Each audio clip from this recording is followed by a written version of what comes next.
Hey guys, don't forget that every episode we have a t-shirt of the thumbnail available, link in the description. And if you want any other kind of merch with our thumbnails on it, just let us know.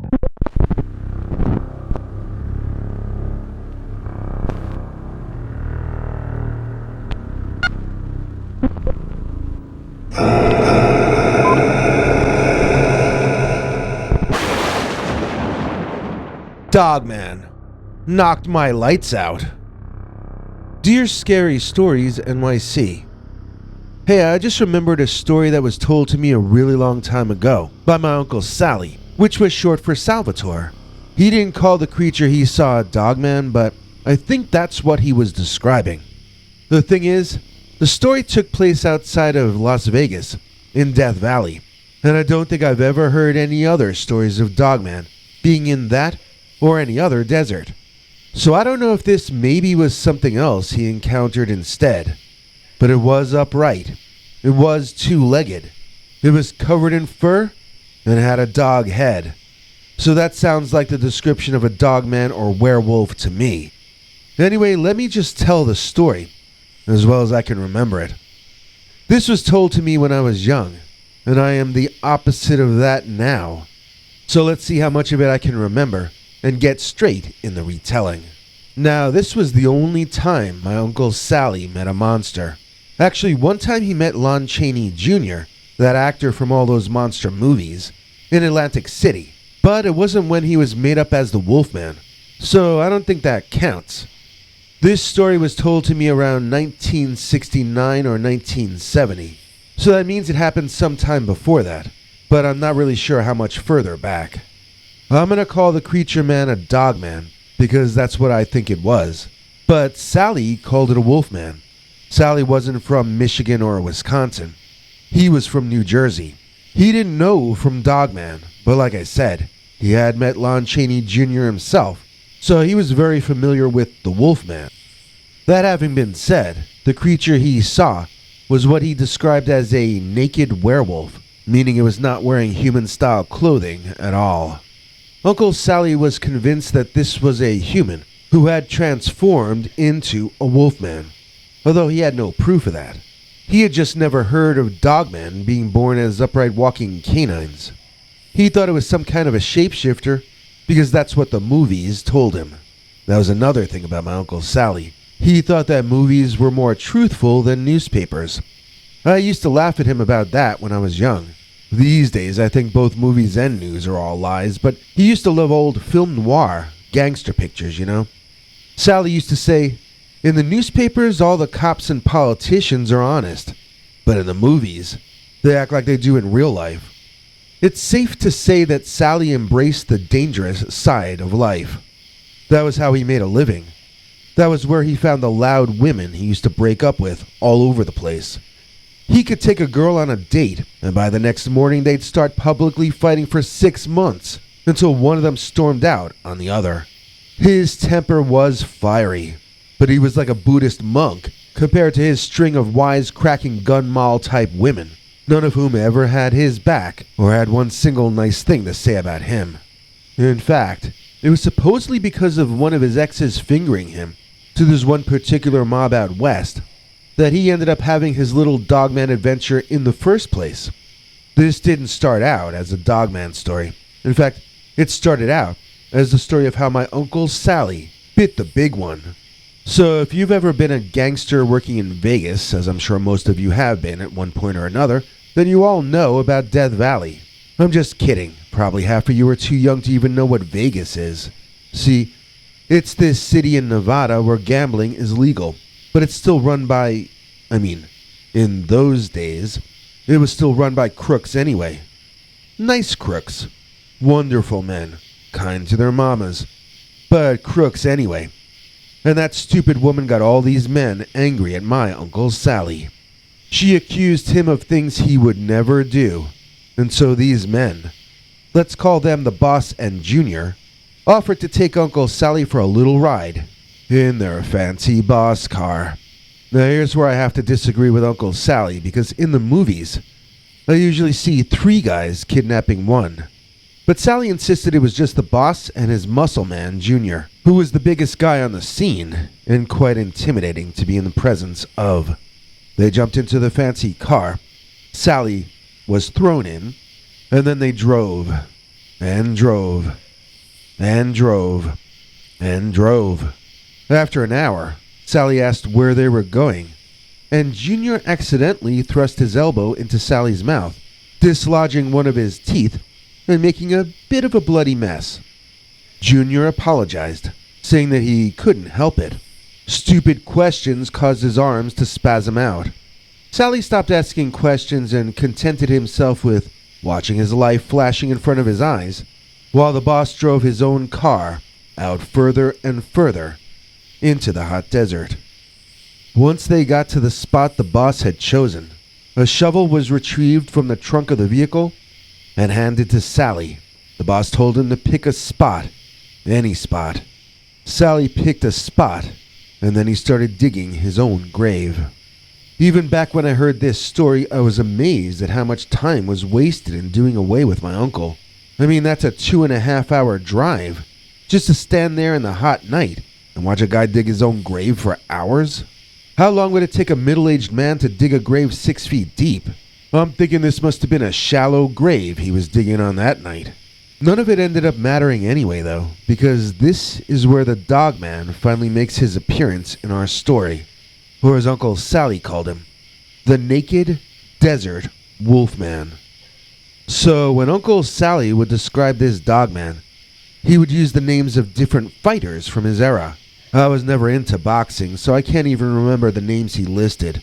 But essentially he was saying that this looked like the most well-equipped boxer of all time, with a long torso, short legs, and he was all muscle.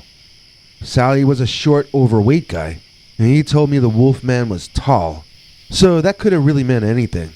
I was tall to Uncle Sally, and I was 5'11" back then. So since he said it was tall, but didn't use words like giant, I'm going to assume that this Wolfman or Dogman was most likely in the range of 6 foot to maybe 6.5 feet max. Since Uncle Sally was a tiny fat guy who looked like Lou Costello from the Abbott and Costello comedy team, the Dogman may as well have been 7 or 8 feet tall to him. Sal was the opposite of an athlete, and it sounded like the Dogman was a pure one. Athlete, I mean. According to Uncle Sally, the beast was entirely covered in fur, but he could make out enough details to be certain that it was male. I'm not going to get into any of those details, though. You'll just have to use your imagination. So where were we? Oh, right. Sal was digging his own grave in a hot night out in Death Valley, and the boss and Junior were watching him do it. Nobody was on the lookout for dogmen, though, it seems, and one came running into the scene. Sally said he heard a scuffle, and he looked up to see a sight that for 1 second took him by surprise.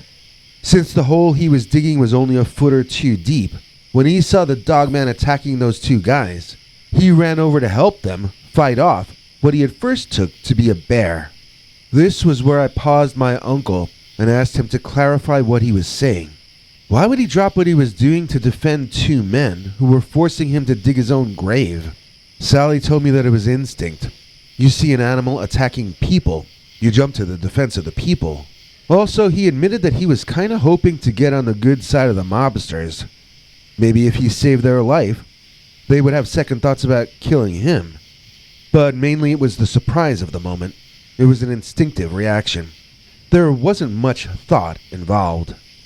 So although he meant well, Uncle Sally walked right into a sucker punch, square in the face, from that Wolfman, which indicated that the creature had hands. Sally said he was punched. You can't punch without a fist. You can't make a fist without a hand. So this Dogman or whatever it was had hands. Not paws. Not claws. Hands. That much I can be sure of from the story. I asked Sally if he was telling me that he saw a big man in a monster costume. And he grew very disappointed in me. I thought you were a smart kid, he said over and over, glaring at me. Have you ever worn a full-body costume, he asked.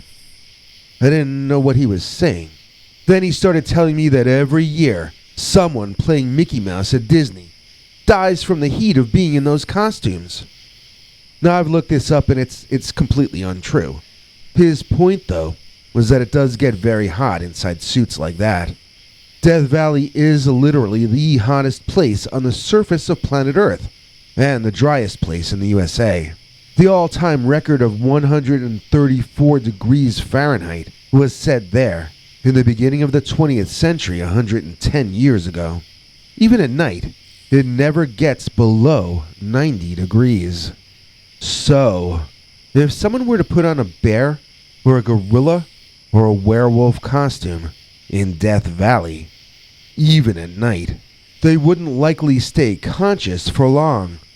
And if someone didn't get them out of that suit, they wouldn't stay alive long either. This creature wasn't just standing there, though.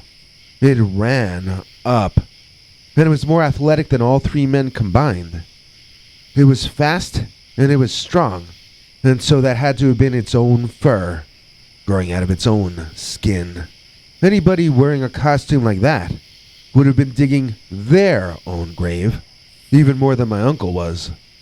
When he ran up to intercede on behalf of his attempted murderers, Sally walked right into a fist that he said sent him flying. The idea of my very overweight uncle flying always makes me laugh, but he claimed it was the hardest punch he'd ever received. He ended up back in his own shallow grave, and he was completely knocked out for a while. I asked him how long he was out, and again, he grew disappointed in me. How long was I out? How am I supposed to know, kid? I was freaking unconscious at the time, okay? When Sally came to, he said he was quite disoriented. Nothing made sense. He wanted to roll over and go back to sleep. The problem was that his blanket was sand, and it was steaming hot sand, too. Eventually gathering his senses, Sally saw the dogman literally beating the crap out of his two kidnappers. I find it interesting that when he explained the fighting that he had witnessed, it did not sound like the description of a wild animal killing and eating two men. It sounded like Batman showed up and kicked the poo out of them. The descriptions sounded more like a boxing match gone wrong than a bear attack or a dogfight. The creature, at least according to my uncle, fought with its fists. It wasn't taking bites out of the guy's shoulders. It was giving out left hooks and right uppercuts. He didn't say that it kicked, bit, or scratched as it fought. It was like he was describing Sugar Ray Robinson, taking apart weaker opponents. Being a former gangster from New Jersey, Sally had seen many fights. He used to call boxing the sweet science, which I think is the absolute strangest thing to call two guys punching each other out. He was very into technique and style in terms of boxers. He admired the ones who could dance in the ring even after 8 or 9 rounds, more than he liked the sluggers. Even so, Sally told me this dogman could have knocked Rocky Marciano on his rectum and done it with more style than Joe Louis himself. One thing Sally said a few times was that the creature was toying with them. He was making the fight longer than it needed to be. He kept giving them chances to either get away or to score some hits against him. But each time he appeared to have made a mistake, it turned out to have been another trick, another setup, and the two men grew increasingly beaten down and exhausted. The only reason Sally wasn't getting the same treatment was that the creature thought he was still unconscious. Was the dogman planning on eating all 3 men once he defeated them in battle? This is a question whose answer seems to have been lost to history. Sally said that he was feeling scared and confused, but the one thing he is certain of is that the dogman was the best, most skilled, most athletic, fastest, and lightest on his feet of any boxers he'd seen in his life. He felt that, assuming this was a werewolf, he must have been a championship boxer in his human form. Since I don't know if I believe in werewolves at all, I'd say my uncle was witnessing the dogman beating those criminals up. I doubt that creature ever had a human form. I don't think it was a werewolf. I feel strongly that this was the North American upright walking canid. or Dogman. Seeing such violence panicked my uncle, since he knew he would be the next one to be beaten down, and so he managed to stagger to his feet. Feeling dizzy and probably suffering from a concussion or something, Sally fell down multiple times while maneuvering himself toward the boss's car and past the fighting. The hot car door was left open, and the handle burned his fingers. The key was still in the engine though, so Sally fell sideways into the car, turned the engine on, and stomped on the gas pedal. I was wondering if he was going to try to run over the Dogman or something, but Sally admitted to me that his memories were fuzzy about what he did just then. He told me that he just remembers driving away from the place. He didn't know where he was heading, he just knew he needed to get to some other place. Sally told me that he didn't remember falling asleep, but he woke up when he accidentally leaned on the car horn on the steering wheel. He had fallen asleep in the driver's seat, parked in the bushes, behind a used car lot somewhere in Northern California or possibly Nevada, he wasn't even sure. Being from New Jersey and growing up in a street gang, Sally knew how to hotwire a car in that lot and drive it out of there. He felt that driving the boss's car any further would either get him in trouble with the law, or more frighteningly, with the mob, so he stole a new car and drove straight north to Canada, thinking that his life wasn't worth a plugged nickel anymore inside the U.S. border. So Uncle Sally started a whole new life up there under a new name, until he found out that the boss and Junior had disappeared on that night so long back. With both of them out of the way, it didn't seem that anyone else held a grudge against my uncle, at least not one that would lead to him making a return trip to Death Valley. So that was when he became Salvatore again and moved back closer to the family. Nobody ever found the boss or Junior. Sure, the car was found, but Uncle Sal wiped his prints before he abandoned that vehicle. He bragged to me one time that he participated in the only perfect crime in American history. The Dogman got off scot-free, and nobody even knows he exists, let alone the fact that he's guilty of murder. So why would a Dogman, assuming that's what this was, behave the way this one did? Why was it in the desert in the first place? Is it possible that it freaked out that way because of hunger? Could the heat have driven it insane? Could insanity or a disease like rabies have caused it to lose its mind? Could that also explain why it ended up in the desert in the first place, through some kind of mental illness? Anyway, I miss my Uncle Sally. Everyone I'm related to now is boring. They don't even know how to break the law. Dogman never punched any of them in the face. I never hear stories about anyone being forced to dig their own grave or anything. This family has become too mainstream, in my opinion. None of us ever go out on a limb. None of us ever take any chances.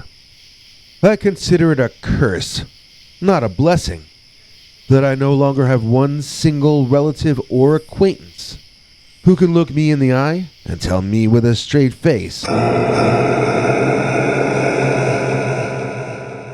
Dogman knocked my lights out.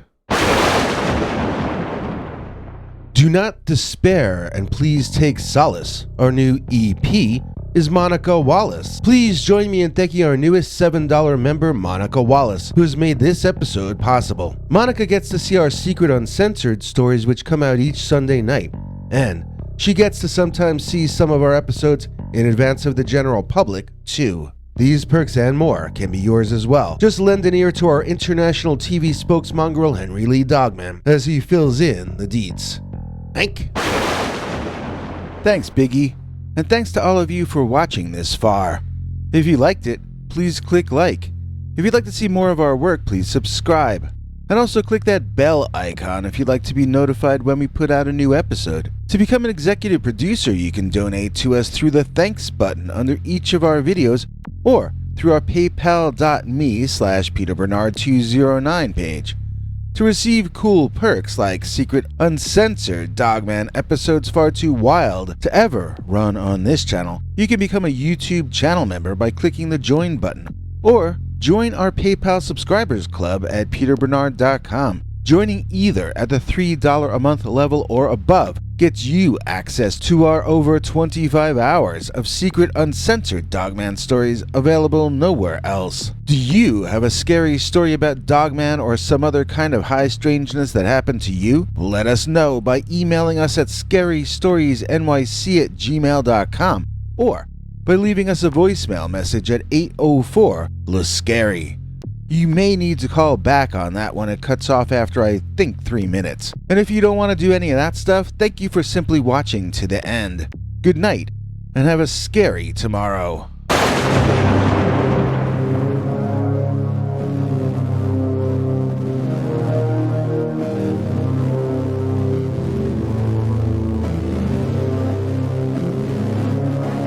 Come back for more scary stories.